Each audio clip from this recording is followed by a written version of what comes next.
this video is about caste theories and to say why I disagree with the present prominent accepted theory that caste is a hierarchical system or it's graded inequality or it is a ladder. Making caste into a hierarchical system, graded hierarchical system as a ladder is a problem. The reason is there is a lot many flaws in it. So if Brahmins are at the top, and they don't say ideologically, they also say practically. So practically means Brahmins are at the top. Yeah, they are the priestly class in India. So they are the holy, purest people. They would say. Kshatriyas are not that pure. They would say, but since they are associated with the god, they could be considered as according to me, they could be considered a rational theory, considered to be a higher level. But according to the caste theory, Kshatriyas are higher than the Vaishyas, and Vaishyas are higher than the Shudras. But actually, for Shudras, or even Shudras, I would say, Shudras also, they are OBCs, and for me, my understanding on caste, or anybody who reads on anti-caste theories should know that OBCs are also part of the upper caste group, where they are in the forefront of attacking Dalits. The idea of OBCs attacking Dalits doesn't come that Dalits are untouchables. The idea of OBCs attacking Dalits comes from the same understanding of a Brahmin philosophy. The idea of Vaishyas attacking Dalits comes from the same Brahmin philosophy. The idea of Brahmins attacking Dalits also comes from the Brahmin ideology, Kshatriyas also. So therefore for us, I think Shudras, OBCs also can be categorized as a non-Dalit. That's why non-Dalits started saying that Dalit versus non-Dalit, because even in Tamil Nadu or many places, OBCs, even the OBCs, not only the government censored OBCs, even general OBCs, the backward class, have been very rude to Dalits. So many people say, no, there is a Brahminical philosophy they can do. See, a Brahminical philosophy comes to them because they're also part of that Brahminical philosophy. That is why they embed to it. For example, the Brahmin philosophy would say that he or she has to follow certain rules. If they do not follow the rules, they should be attacked.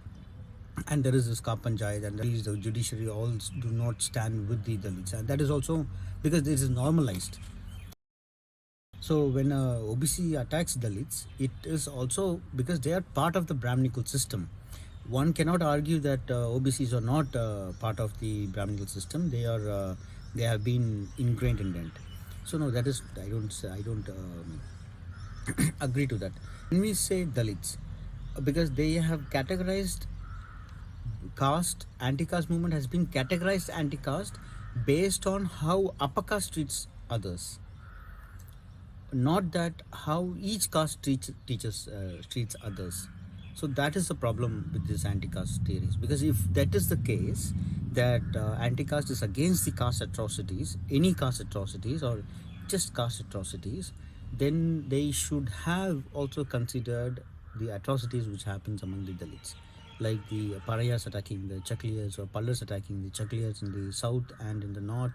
Monks and Valmikis have been treated very badly by the Chamars. That is also a caste.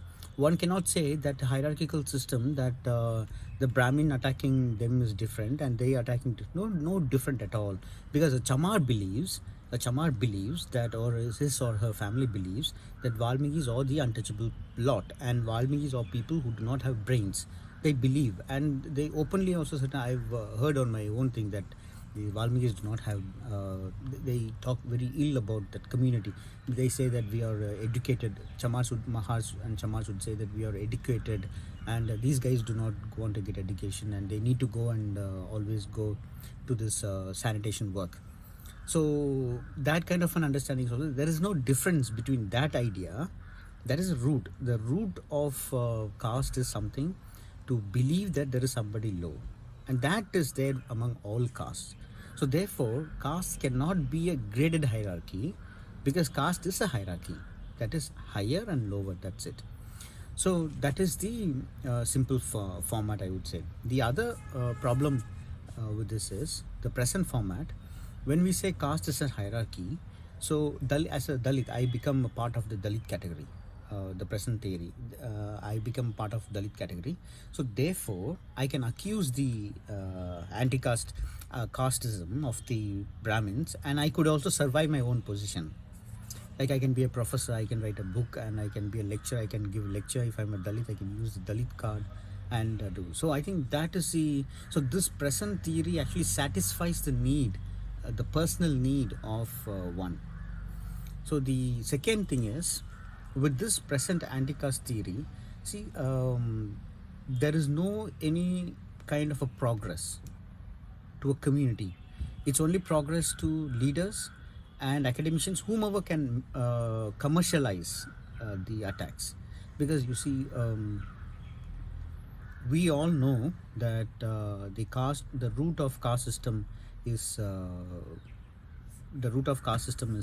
from the Hindu caste hierarchy, Hindu religion.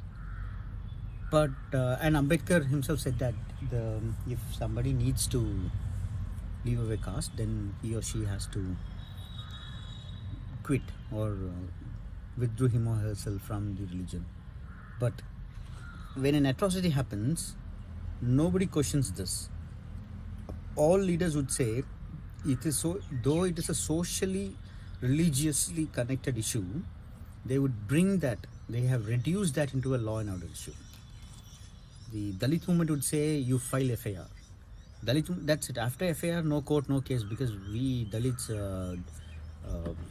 we can blame the judiciary, but we also do not have great lawyers among us.